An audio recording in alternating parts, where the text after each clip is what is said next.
حضرت ابو امامہ رضی اللہ تعالی عنہ سے روایت ہے کہ رسول اللہ صلی اللہ علیہ وآلہ وسلم نے فرمایا کہ میرے دوستوں میں بہت زیادہ قابل رشک میرے نزدیک وہ مومن ہے جو ہلکا پھلکا ہو، یعنی دنیا کے ساز و سامان اور عیال کے لحاظ سے ہلکا پھلکا، نماز میں اس کا بڑا حصہ ہو اور اپنے رب کی عبادت بخوبی کے ساتھ کرتا ہو، اور اللہ کی اطاعت و فرما برداری اس کا شعار ہو، اور یہ سب کچھ اخفاء کے ساتھ خلوت میں کرتا ہو، اور وہ چھپا ہوا گمنامی کی حالت میں ہو، اور اس کی طرف انگلیوں سے اشارے نہ کیے جاتے ہوں، اور اس کی روزی بھی بس کافی ہونے کے بقدر ہو، اور وہ اس پر صابر اور قناعت کرنے والا ہو۔ پھر رسول اللہ صلی اللہ علیہ وآلہ وسلم نے اپنے ہاتھ سے چٹکی بجائی اور فرمایا کہ جلدی سے اسے موت آ گئی ہو، اس پر رونے والے بھی کم ہوں اور اس کی میراث بھی تھوڑی ہو۔ اس حدیث میں رسول اللہ صلی اللہ علیہ وآلہ وسلم نے رشک کے قابل اس مومن کو قرار دیا جس میں پہلی صفت یہ ہو کہ وہ خفیف اللحاظ ہو۔ مولا علی قاری رحمۃ اللہ علیہ مرکات المفاتیح میں اس لفظ کی تشریح کرتے ہوئے لکھتے ہیں، یعنی ہلکا پھلکا ہونے سے مراد یہ ہے کہ مال و دولت کے اعتبار سے بھی ہلکا ہو اور اس پر کنبہ اور اولاد کا بھی زیادہ بوجھ نہ ہو۔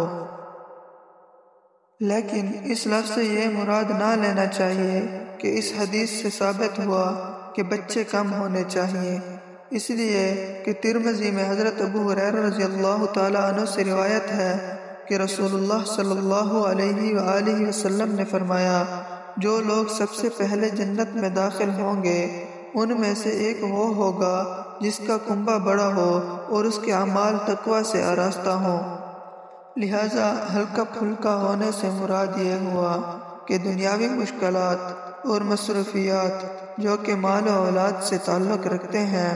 ان کا بوجھ اس شخص پر زیادہ نہ ہو۔ قابل رشک بندے کی ایک صفت یہ بھی بیان فرمائی کہ نماز کی عبادت سے بھی خوب حصہ ملا ہو، یعنی نماز میں مصروفیت زیادہ ہو۔ مزید یہ کہ وہ اللہ کی عبادت و طاعت چھپا کر کرتا ہو۔ اتنا نیک ہونے کے باوجود یہ قابل رشک مومن اتنا غیر معروف اور گمنام ہے کہ آتے جاتے کوئی ان کی طرف انگلی اٹھا کر نہیں کہتا کہ یہ فلاں بزرگ یا فلاں صاحب ہیں۔ اس بندے کو اللہ نے روزی بھی بس اتنی دی جو کہ اسے کافی ہو جائے، اور اس پر صبر کرتا ہے اور قناعت اختیار کرتا ہے۔ پھر جب موت کا وقت آیا تو ایک دم رخصت ہوا اور اپنے پیچھے نہ مال و دولت چھوڑا، نہ جائیداد اور نہ دکانیں، نہ مکانات کی تقسیم کے جھگڑے، اور ان کے مرنے پر ان پر رونے والے بھی کم۔ بلا شبہ اللہ کے ایسے نیک بندوں کی بڑی قابل رشک زندگی ہے، اور الحمدللہ ہماری دنیا اب بھی اس قسم کی زندگی رکھنے والوں سے خالی نہیں،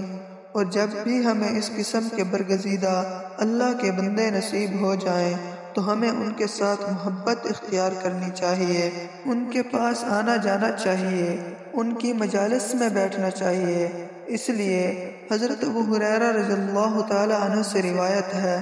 کہ رسول اللہ صلی اللہ علیہ وآلہ وسلم نے فرمایا، ترجمہ